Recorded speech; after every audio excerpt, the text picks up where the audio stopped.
Hello everyone, welcome to Biomitra. आज के video में हम स्टडी करेंगे ग्लाइकोलिसिस। ग्लाइकोलिसिस आप सबने पढ़ा होगा रेस्पिरेशन में।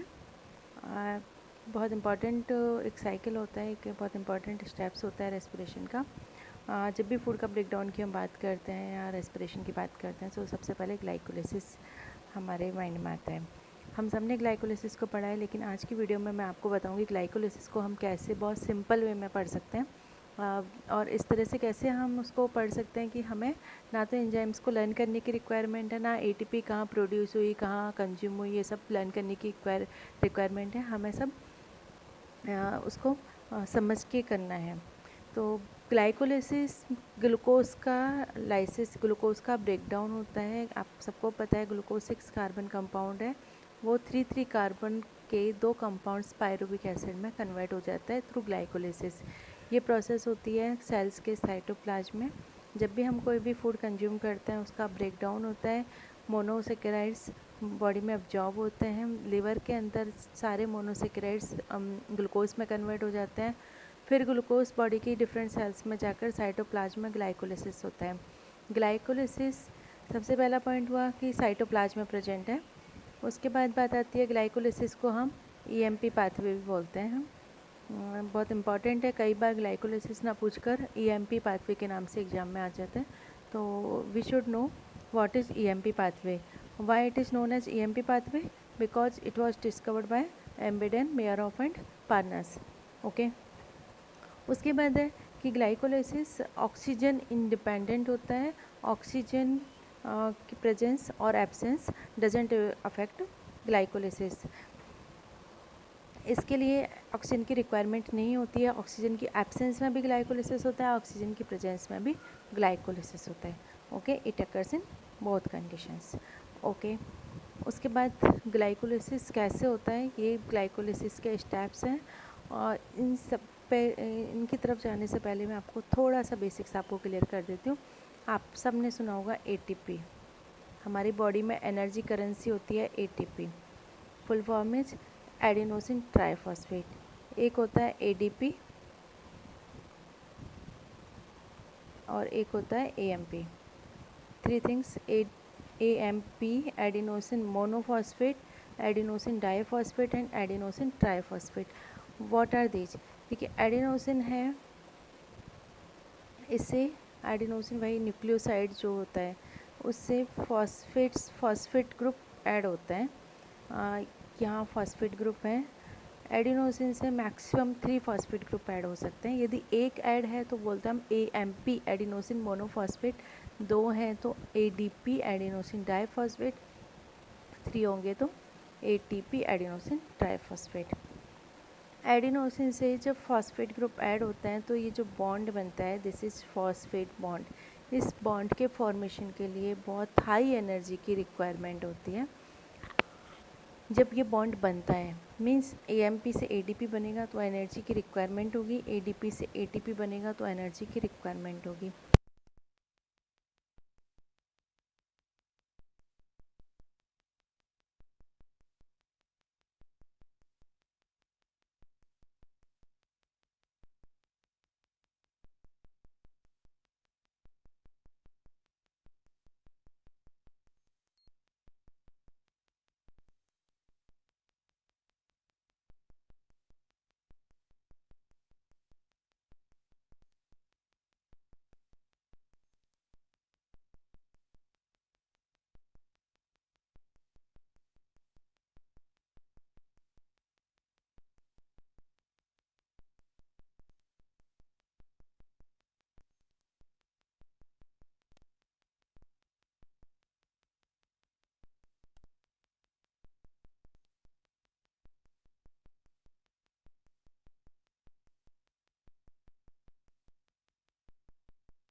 फ्रक्टोज के फर्स्ट एंड 6 दो कार्बन पर फॉस्फेट ग्रुप अटैच है। अब क्या होगा कि फ्रक्टोज जो है एल्डोलेज एंजाइम क्या करता है, किसी भी मॉलिक्यूल को, किसी भी कंपाउंड को इस तरह के दो कंपाउंड में ब्रेक करता है जो एक एल्डिहाइड हो और दूसरा कीटोन हो। देखो ये भी 6 कार्बन कंपाउंड है, हमने 6 कार्बन से स्टार्टिंग की थी। अब यहाँ फ्रक्टोज का ब्रेक डाउन हो जाएगा। फ्रक्टोज में 6 कार्बन है, एक फर्स्ट पे और एक 6 पे फॉस्फेट ग्रुप पे। बीच में से बिल्कुल मिड में से इसका ब्रेक डाउन होगा, 3 कार्बन्स के 2 कंपाउंड्स बनेंगे।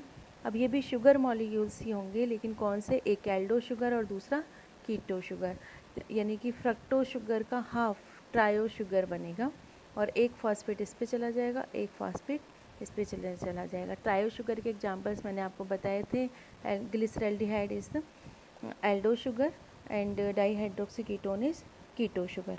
ओके, ये है 3PgAl मीन्स 3-फॉस्फोग्लिसरल्डिहाइड, ऐसी ग्लिसरल्डिहाइड और ऐसा ट्रायो शुगर जिसके 3rd कार्बन पर फॉस्फेट ग्रुप प्रेजेंट है। This is dihydroxy acetone phosphate. ठीक है, ये कीटो शुगर है, ट्रायो शुगर, एक यहाँ पे फॉस्फेट ग्रुप अटैच है। Okay, it's clear. नाउ अब क्या होगा, अब हमारे पास 3 कार्बन का ये एक कंपाउंड 3PgAl है, 3-फॉस्फोग्लिसरल्डिहाइड, और दूसरा कंपाउंड ये 3 कार्बन का डाईहाइड्रोक्सी एसीटोन फॉस्फेट है। दोनों क्या है, एक दूसरे के आइसोमर्स हैं। DIHAP 3PgAl में ही कन्वर्ट हो जाता है, अपने आइसोमर में कन्वर्ट हो जाता है। एंजाइम होगा आइसोमरेज, कौन सा, फॉस्फोट्रायोज, ट्रायो शुगर है या ट्रायोज फॉस्फेट आइसोमरेज। क्लियर। अब हमारे पास क्या हुआ, ये 3PgAl के 2 मॉलिक्यूल्स हो गए। कैसे हुए 2 मॉलिक्यूल, एक तो इसके ब्रेकडाउन से बना, एक दूसरा DIHAP इसमें कन्वर्ट हो गया। तो हमारे पास 2 मॉलिक्यूल्स ऑफ 3PgAl प्रेजेंट है एट द टाइम। कितने कार्बन के, 3 कार्बन्स के 2 मॉलिक्यूल्स हमारे पास प्रेजेंट है। अब क्या हुआ नेक्स्ट, हमारा एक मोटो यहाँ कंप्लीट हुआ कि ग्लूकोज को ऐसी चीज़ों में कन्वर्ट कर दिया, 3 कार्बन के 2 कंपाउंड्स में हमने ब्रेक कर दिया, but these compounds are not pyruvate. Okay, अब ग्लिसरल्डिहाइड इसका ऑक्सीडेशन होगा, ये कन्वर्ट हो रहा है यहाँ पे 1,3-bis फॉस्फोग्लिसरिक एसिड और 1,3-bis फॉस्फोग्लिसरेट और 1,3-bis PGA। This is aldehyde and this is acid. Aldehyde to acid means oxidation. During oxidation, hydrogens are removed. These hydrogens are accepted by NAD and NADH2 is produced. There are 2 molecules of NAD and there are 2 molecules of NADH2 are produced because there are 2 molecules of 3PgAl. 2 molecules 3PgAl के हैं तो 2 molecules ही 1,3-bis PGA के बनेंगे। अब यहाँ पे 2 चीज़ें हो रही हैं, एक तो क्या हो रहा है, हाइड्रोजन्स रिमूव हो रहे हैं, मीन्स ऑक्सीडेशन हो रहा है। इन हाइड्रोजन्स को NAD ने लिया, हाइड्रोजन रिमूव करने के वाला एंजाइम होगा डिहाइड्रोजिनेज।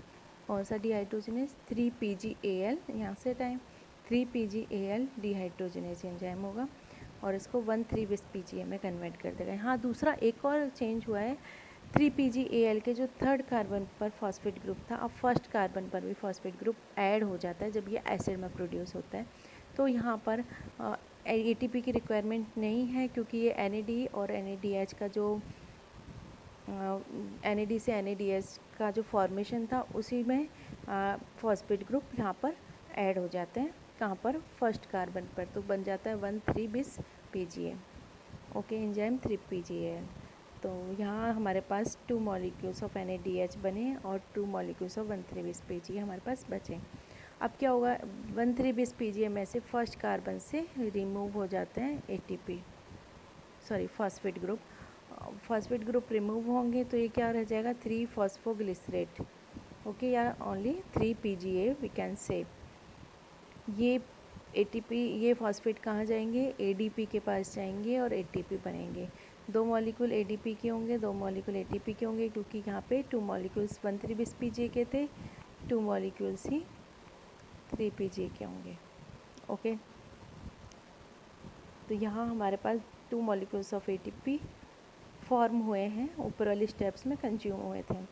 अब 3 फॉस्फोग्लिसरिक एसिड में क्या होता है कि जो थर्ड कार्बन पर फॉस्फेट ग्रुप प्रेजेंट है वो थर्ड कार्बन से मूव होकर सेकेंड कार्बन पर आ जाते हैं।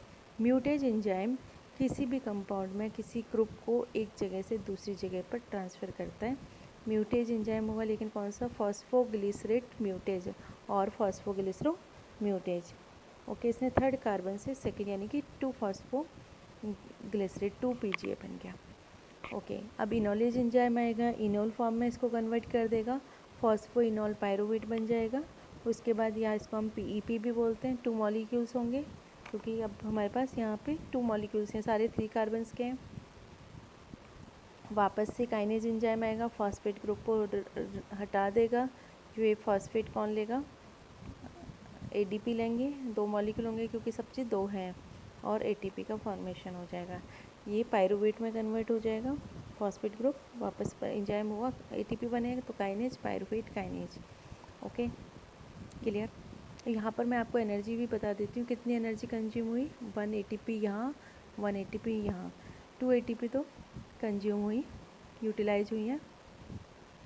और फॉर्मेशन हुआ है 2 ATP का यहाँ हुआ है, 2 ATP का यहाँ हुआ है, डायरेक्टली 4 ATP यहाँ बने हैं, प्लस यहाँ पे 2 NADH2 भी बने थे। देखिए NADH2 जो बनते हैं माइटोकॉन्ड्रिया के अंदर, बाद में इलेक्ट्रॉन ट्रांसपोर्ट सिस्टम होता है जिसमें एक NADH2 3 ATP के इक्वल एनर्जी प्रोड्यूस करता है। Means 2 NADH2 are equal to 6 ATP। तो टोटल ATP का फॉर्मेशन हुआ 10 ATP, कंज्यूम हुए 2 ATP, नेट गेन होगा 8 ATP का। ओके, तो glycolysis means lysis of glucose. 6 carbon compound glucose is broken down into 2 molecules of 3 carbon compound pyruvate और pyruvic acid.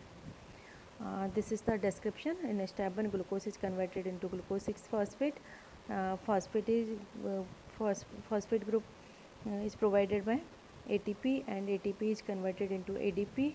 Enzyme is hexokinase.